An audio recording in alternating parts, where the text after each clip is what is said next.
These latest headlines from ABC15 are sponsored by Lerner and Rowe Injury Attorneys. One call, that's all. Hello, Megan Thompson with your afternoon update from ABC15 Arizona. And let's get you caught up now on some of the top local headlines we're tracking.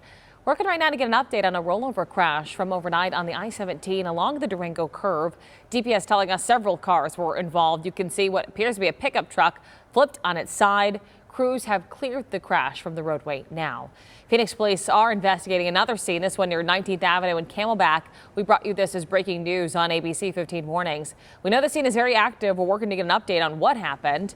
And new information to share now on a deadly hit-and-run crash. Phoenix police identified the victim as 38-year-old Andrew Worley. The crash happened near 48th Street and Broadway. Officers believe Worley was crossing mid-block on Broadway Road when a vehicle heading eastbound hit him. The driver did not stay on scene, and authorities do not have a description of the vehicle at this time. So if you know anything about this crash, please call Silent Witness.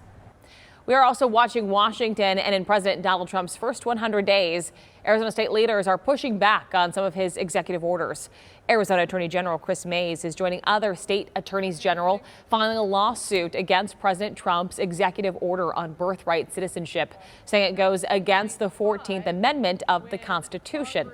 Governor Katie Hobbs announcing that her administration is filing declarations. Those will look into the impacts on Arizona families and help in any legal challenges.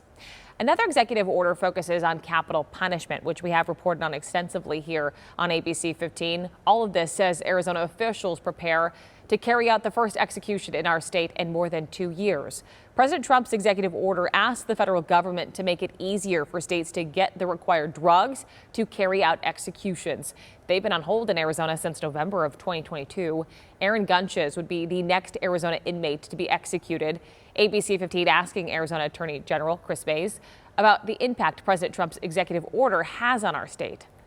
I don't think it's necessary. We have procured the drugs necessary to carry out executions in Arizona. We are prepared to do that.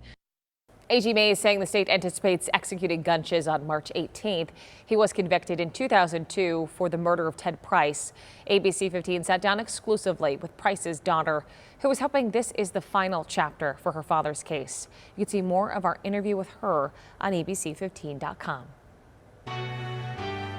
ABC 15 is dedicated to helping you save money in the new year. And in our Smart Shopper grocery series, we're following 4 Valley residents who are looking for new ways to find savings on food items in 2025.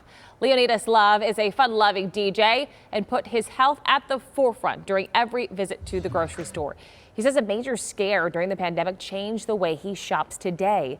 After Love was hospitalized with COVID-19 and feared for his life, he's now committed to maintaining a healthy weight. And even with that in mind, he's always on the hunt for a good deal.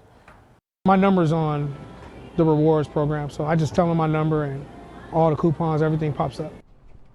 Love actually just moved to the Valley, and you'll hear more about what he thinks of prices here in Arizona and discover how he scopes out deals in our Smart Shopper grocery series tonight at 6 and on ABC 15 Mornings at 6 tomorrow. Well, star-studded lineup for the greatest show on grass. The WM Phoenix Pro-Am field is shaping up. The Cardinals' own Larry Fitzgerald, along with Olympic gold medalist Carly Lloyd and World Series champion Kyle Schwarber, are among the first to commit to play. The Pro-Am is coming up on February 5th. ABC 15 has everything you need to know to get ready for the People's Open.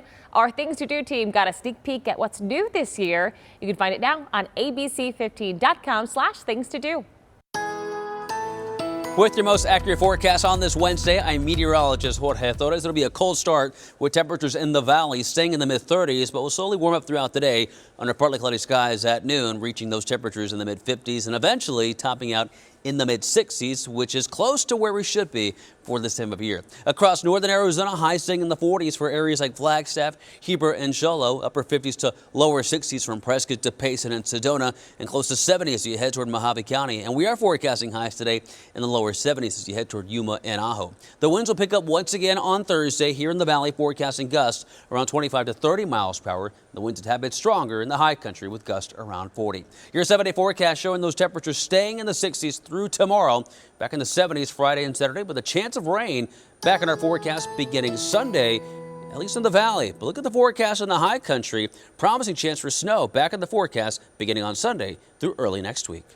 We'll have another update for you tonight. Until then, get the latest news, weather, and traffic at abc15.com, or you can download that free ABC15 mobile app.